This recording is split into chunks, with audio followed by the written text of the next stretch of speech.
Hello, कैसे हैं आप लोग। आशा करता हूं कि आप सभी बहुत अच्छे होंगे और स्वस्थ होंगे।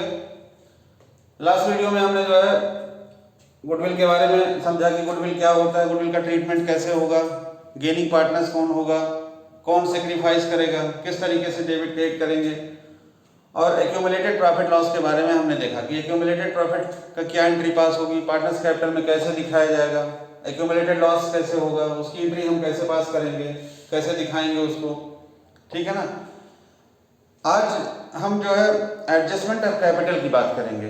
एडजस्टमेंट ऑफ कैपिटल जिस तरीके से हमने एडमिशन में देखा था, एडमिशन ऑफ पार्टनर में, कि किस तरीके से दो पार्ट में हमने डिवाइड किया था कि जब कैपिटल दिया था तब कैसे करते थे, जब कैपिटल नहीं लेकर के आता नया पार्टनर तो किस तरीके से ट्रीट करेंगे। हमने ये दो ऑप्शंस को लेकर के हमने एंट्री पास की थी। अब यहाँ पे जो है हमें ये देखना है कि चूंकि एक आदमी जा रहा है तो जब जाने के बाद फर्म का जो रिकॉन्स्टिट्यूशन होता है तो उस रिकॉन्स्टिट्यूशन के बाद किस तरीके से कैपिटल का एडजस्टमेंट जो बचे हुए पार्टनर हैं वो करते हैं। ठीक है, बहुत ही आसान टॉपिक है, बिल्कुल टफ नहीं है। जैसे प्रीवियस चीज़ें टफ नहीं थी, बिल्कुल आसानी से मैंने बताया आपको, आप आसानी से समझ भी गए होंगे। बस एक चीज़ है कि अपने साथ कापी और पेन लेकर के रखिए, जो भी चीज़ें मैं बता रहा हूँ उसको नोट करते जाइए और बहुत ही सिंपल तरीके से मैं समझाने की कोशिश कर रहा हूँ। और जो ये कॉन्सेप्ट मैं चला रहा हूँ ये बहुत ही इम्पॉर्टेंट है और इसको ध्यान से देखेंगे और कॉपी पेन पे नोट करते जाएंगे तो आपके क्वेश्चन जो है आराम से क्वेश्चन सॉल्व हो जाएंगे। क्योंकि आईएससी की डेट आ गई है, आपकी भी डेट आने ही वाली है, 2-4 दिनों में आ जाएगी आपकी भी डेट सीबीएसई की लेवल में। तो जो भी डेट होगी, अब चूंकि हमारे पास time countdown has begun, countdown शुरू हो चुका है, तो हमें उस हिसाब से अपनी तैयारी को थोड़ा सा और तेज करना होगा और बेसिकली हमें फोकस करना होगा कॉन्सेप्ट पे ही। इसी वजह से मैं जो है कॉन्सेप्चुअल सीरीज को चला रहा हूँ कि केवल आप कॉन्सेप्ट को समझ करके आपकी चीज़ें ध्यान में आ जाएंगी। क्योंकि एक बार आप पढ़ चुके हैं, दोबारा उसी चीज़ को अगर करेंगे तो उतना टाइम तो नहीं है, लेकिन यह है कि मेन चीज़ें आप उस पर फोकस कर सकते हैं और क्वेश्चंस आराम से आ जाएंगे। एक बार आपको पूरी चीज़ें फिर से रिकैप हो जाएंगी, कहने का मतलब है। तो एडजस्टमेंट ऑफ कैपिटल हम यहाँ पे देखते हैं किस तरीके से होगा। सबसे पहले हम रिवैल्यूएशन बनाते हैं उस तरीके से जैसे मैंने बताया लास्ट टाइम में आपको। फिर पार्टनर्स कैपिटल में बनाएंगे। पार्टनर्स कैपिटल में क्या होगा, सबसे पहले बाई बैलेंस पीडी लिखेंगे, बाई बैलेंस पीडी के बाद बाई रिवैल्यूएशन लिखेंगे, फिर उसके बाद बाई एक्यूमुलेटेड प्रॉफिट लिखेंगे, टू एक्यूमुलेटेड लॉसेस लिखेंगे। इसके बाद गुडविल की बारी आती है। गुडविल जो पार्टनर जाएगा उसके क्रेडिट साइड में उस कॉलम में लिखेंगे हम। जो रिमेनिंग पार्टनर होंगे तो देंगे उसको, वो उनके नाम से क्रेडिट हो जाएगा उसके अकाउंट में। डेबिट साइड में जो पार्टनर गेन करेंगे उनको हम डेबिट करेंगे उस अमाउंट से। तो इस तरीके से गुडविल का ट्रीटमेंट होगा। जैसा कि मैंने जर्नल एंट्री भी समझाया था आपको लास्ट वीडियो में, और मैंने पार्टनर्स कैपिटल में भी बताया था कि किस तरीके से हम उसको शो करेंगे। अगर कुछ कंफ्यूजन है तो वो वीडियो जाकर के आप देख लेंगे तो आपको पूरी तरीके से क्लियर हो जाएगा। फिलहाल नहीं भी देखेंगे तो यहाँ से भी आपको समझ में आ जाएगा।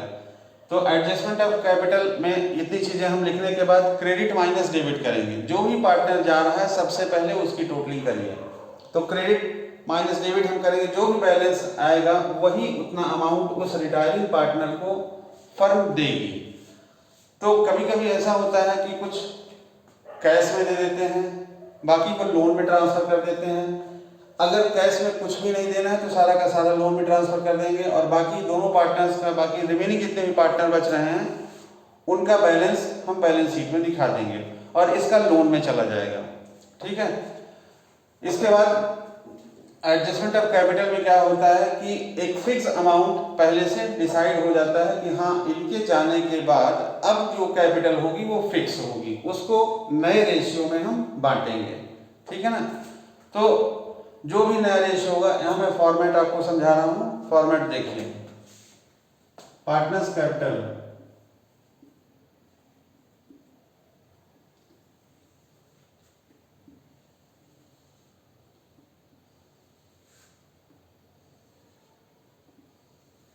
सपोज करिए ए बी सी 3 पार्टनर है, सी जा रहा है,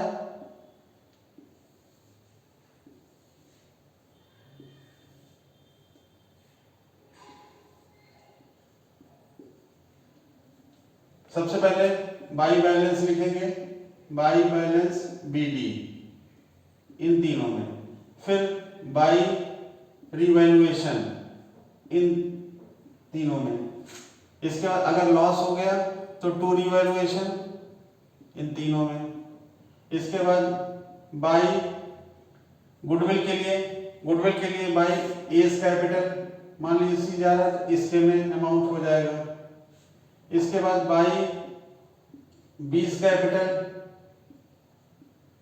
यहां पे हो जाएगा, इसके बाद इधर लिखेंगे टू सीज कैपिटल ए में और बी में। इस तरीके से हम गुडविल का ट्रीटमेंट करेंगे, जो पार्टनर जाएगा उसके अकाउंट में क्रेडिट साइड में, और जो रिमेनिंग पार्टनर होंगे जो गेन करेंगे उसके उनके डेबिट साइड में। फिर इसके बाद बाई एक्यूमुलेटेड प्रॉफिट हम लिखेंगे, बाई एक्यूमुलेटेड प्रॉफिट तीनों लोगों में बढ़ जाएगा।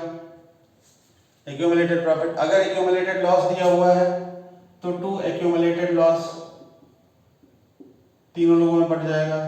ठीक, इतनी चीजें करने के बाद इसके बाद हम जो पार्टनर जा रहा होगा उसका हम बैलेंसिंग करेंगे। ये सी जा रहे हैं तो सी की हम बैलेंसिंग करते हैं, जो भी अमाउंट यहाँ निकल करके आएगा इस दोनों के टोटल से माइनस करेंगे, फिर इसको टू सीज लोन में हम ट्रांसफर कर देंगे, टू सीज लोन यहाँ पे। ठीक है, फिर इसको इक्वल कर दिया जाएगा। ये जो अमाउंट निकल करके आएगा that will be treated as loan, ये लोन हो जाएगा, सी का लोन हो जाएगा। ठीक है ना, कभी कभी क्वेश्चन में कहते हैं कि 50% कैश दे देना है, बाकी 50% को लोन में ट्रांसफर कर देना है, तो इस अमाउंट का जितना 50% आ जाएगा टू कैश में चला जाएगा, बाकी लोन में चला जाएगा। इसके बाद ए और बी का हम जो बैलेंसिंग करेंगे, जो भी यहाँ बैलेंस आएगा, जो भी यहाँ टोटल आएगा, इस टोटल को हम यहाँ से माइनस करेंगे, यहाँ से, फिर इनका ये बैलेंस आ जाएगा, ये बैलेंस सी डी निकल करके आएगा, टू बैलेंस सी डी यहाँ पे और यहाँ पे। ठीक है ना, टू बैलेंस सी डी, ये बैलेंस जो निकलेगा ये फिर अब आगे हम यहाँ ट्रांसफर करेंगे, इस लाइन को थोड़ा सा और बढ़ा लेंगे, बाई बैलेंस बी डी यहाँ पे और यहाँ पे। अब क्वेश्चन में दिया होगा कि उनकी फिक्स कैपिटल इतनी दी हुई है, तो अगर फिक्स कैपिटल के बारे में कह रहे हैं तो उसको हम नए रेशियो में डिवाइड करेंगे, जितना अमाउंट दिया गया है उसको हम नए रेशियो में बांट करके इधर लिख देंगे टू बैलेंस सी डी यहाँ पे दोनों का। तीसरे में कुछ नहीं होगा क्योंकि तीसरा तो जा चुका है।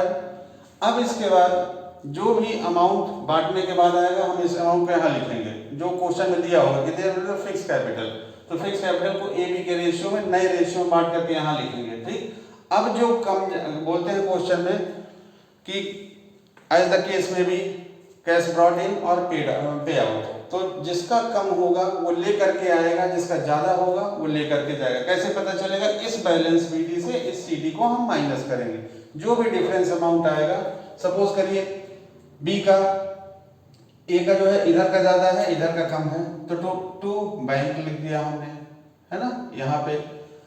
अब बी का डेबिट ज्यादा है क्रेडिट कम है तो बाई बैंक हो जाएगा, ठीक है ना, बाई बैंक हो जाएगा। इसके बाद ये इक्वल हो जाएगा सब, ये दोनों इक्वल हो जाएंगे इसके, ये इस तरीके से। ये जो बैलेंस आपका बच रहा है ये बैलेंस शीट में चला जाएगा दोनों, ठीक है ना। ये दोनों अमाउंट जो है बैलेंस शीट में जाएंगे, बैलेंस शीट में, और उसके बाद ये लोन अमाउंट ये बैलेंस शीट में चला जाएगा और बैलेंस शीट आपका टैली हो जाएगा, ठीक है। इस तरीके से हम कैपिटल एडजस्टमेंट करेंगे। अब इसके बाद कैपिटल एडजस्टमेंट के बाद जो है ये जो अमाउंट आपका निकल करके आया है लोन वाला, इस लोन के लिए हम क्या करेंगे कि कभी कभी पार्टनर्स जो है, जो बचे हुए पार्टनर्स होते हैं, वो इस बात के लिए डिसाइड करते हैं कि जब भी हम इसको पेमेंट करेंगे वो एक रेगुलर इंटरेस्ट दे करके हर साल 2 साल 4 साल 8 साल में हम उसको पे करते जाएंगे, तो तब तक के लिए हम एक अकाउंट बनाते हैं जिसको retirement and settlement of loan कहा जाता है। ठीक है, तो साथ के साथ मैं वही बता रहा हूँ आपको कि सेटलमेंट ऑफ लोन कैसे करते हैं कि जब भी कोई पार्टनर जा रहा होता है तो रिमेनिंग पार्टनर्स इस बात पे जो है राजी होते हैं कि ठीक है, आपको इतना % के हिसाब से हम हर साल इंटरेस्ट के साथ एज ए इंस्टॉलमेंट हर साल आपको पे करते चले जाएंगे, तो वो सेटलमेंट ऑफ लोन कहलाता है। जब भी सेटलमेंट ऑफ लोन होगा तो उसके लिए एक अलग से अकाउंट बनाना पड़ेगा। क्वेश्चन में अगर पूछा गया है तो सेटलमेंट ऑफ लोन हमको बनाना पड़ेगा। ठीक है, तो सेटलमेंट ऑफ लोन मैं बना रहा हूँ, उसको देखिए आप। इस फॉर्मेट को आप नोट कर लीजिए क्योंकि ये फॉर्मेट काफ़ी इंपॉर्टेंट रहेगा और इससे ज़्यादा कुछ मिलेगा नहीं आपको। ठीक है ना, देखिए मान लिया सी जा रहे हैं तो सी का हम सेटलमेंट कर रहे हैं लोन का।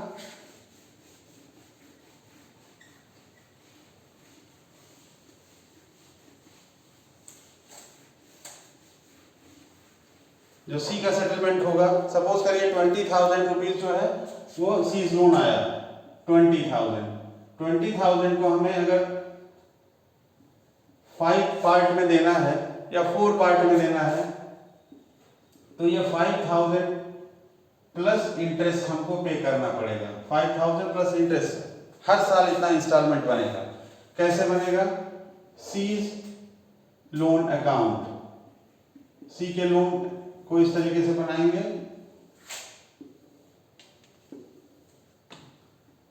बाई सीज कैपिटल 20,000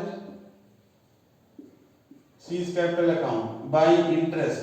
सपोज करिए इंटरेस्ट 10% के हिसाब से दिया जाना है तो आउटस्टैंडिंग अमाउंट पे हमेशा इंटरेस्ट आपको निकालना पड़ेगा। बाई इंटरेस्ट हो जाएगा 20,000 पे 10% कितना हो गया? 2,000। अब पेमेंट यहां जब हम करेंगे तो 2 बैंक लिखेंगे, 2 बैंक। इंस्टॉलमेंट आपका हो गया 5,000 प्लस 2,000 इंटरेस्ट का। ठीक है, ये 7,000 हम फर्स्ट ईयर में पे करेंगे। अब 20 प्लस 2 22 हो गया, 7,000 माइनस कर दिया तो बैलेंस बच गया अगले साल के लिए 15,000। इस 15 को हम 22,000 इधर का डेबिट का हो गया और 22,000 क्रेडिट का हो गया।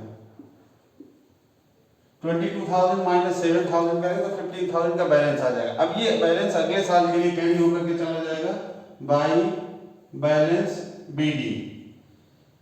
ये 15,000 हो गया यहाँ पे। अब हमारा आउटस्टैंडिंग अमाउंट बचा 15,000। ये नेक्स्ट ईयर की बात बता रहा हूँ, जिसमें भी द फर्स्ट ईयर फिर ये अब यहाँ से सेकेंड ईयर आपका शुरू हो जा रहा है। ठीक है, सेकेंड ईयर 15,000 का आउटस्टैंडिंग है, 10% रेट ऑफ इंटरेस्ट है तो by interest, again by interest ये हो जाएगा 1,500। ठीक है ना। अब इस साल हमें कितना पे करना है? 2 बैंक। 5,000 का हमारा इंस्टॉलमेंट हो गया और प्लस 1,500 इंटरेस्ट का, यानी 6,500 का हम पेमेंट करेंगे। फिर इसके बाद बैलेंस ये निकल के आ जाएगा टू बैलेंस सीडी 10,000। ठीक है ना, ये हो गया 16,500 माइनस 6,500। तो इस तरीके से 16,500 ये हो गया टोटल और 16,500 इधर का टोटल हो गया। अब फिर इस बैलेंस को हम इधर लेके आएंगे बाई बैलेंस बीडी। कितना? 10,000 इधर हो गया। अब आउटस्टैंडिंग हमारा बचा 10,000। 10,000 में 10% के हिसाब से फिर इंटरेस्ट लगता है आपका बाई इंटरेस्ट। कितना हो गया? 1,000। अब 5,000 हमारा वो है इंस्टॉलमेंट अमाउंट है, फिर 2 बैंक करके 5,000 प्लस 1,000 इंटरेस्ट का, यानी 6,000 रुपया हम इस साल पे करेंगे। फिर इसके बाद 11,000 में से 5,000 माइनस किया तो 2 बैलेंस सीडी हो गया, ये हो गया 5,000। इस तरीके से 11,000 इधर का आ गया और 11,000 इधर का आ गया। फिर इसके बाद इस बैलेंस को हम इधर कैरी करेंगे, फिर बाई इंटरेस्ट और फिर 2 बैंक में जितना भी अमाउंट आएगा टोटल, क्योंकि लास्ट ईयर है ये, लास्ट ईयर में जितना बचेगा हम सब एक साथ उसको पेमेंट कर देंगे, यानी इंस्टॉलमेंट प्लस इंटरेस्ट वो आपका 5,500 होगा। 5,500 का हम पेमेंट इधर 2 बैंक करके कर देंगे। तो इस तरीके से सेटलमेंट ऑफ लोन होता है। ठीक है, इसको एक बार प्रैक्टिस करेंगे आपको समझ में आ जाएगा। जैसे हम डेप्रिसिएशन बनाते थे, आपको याद होगा, एग्जैक्टली उसी पैटर्न पे है। बैलेंस यहाँ पे कैपिटल, इंटरेस्ट, फिर टू बैंक, फिर टू बैलेंस, फिर बाई बैलेंस, फिर बाई इंटरेस्ट, फिर टू बैंक, फिर टू बैलेंस, फिर बाई बैलेंस। इस तरीके से करते करते हम लास्ट में आकर के जितना भी अमाउंट बचेगा फाइनली हम पे कर देंगे उसको। तो इस तरीके से सेटलमेंट ऑफ लोन होता है। ठीक है ना। फिर भी आप अगर कोई प्रॉब्लम होती है तो आप कमेंट बॉक्स में लिख करके मुझसे पूछ सकते हैं। और प्लीज़ आप अपना प्यार रोल इसी तरीके से बनाए रखिए। आपका बहुत बहुत धन्यवाद, बहुत बहुत शुक्रिया। Thank you.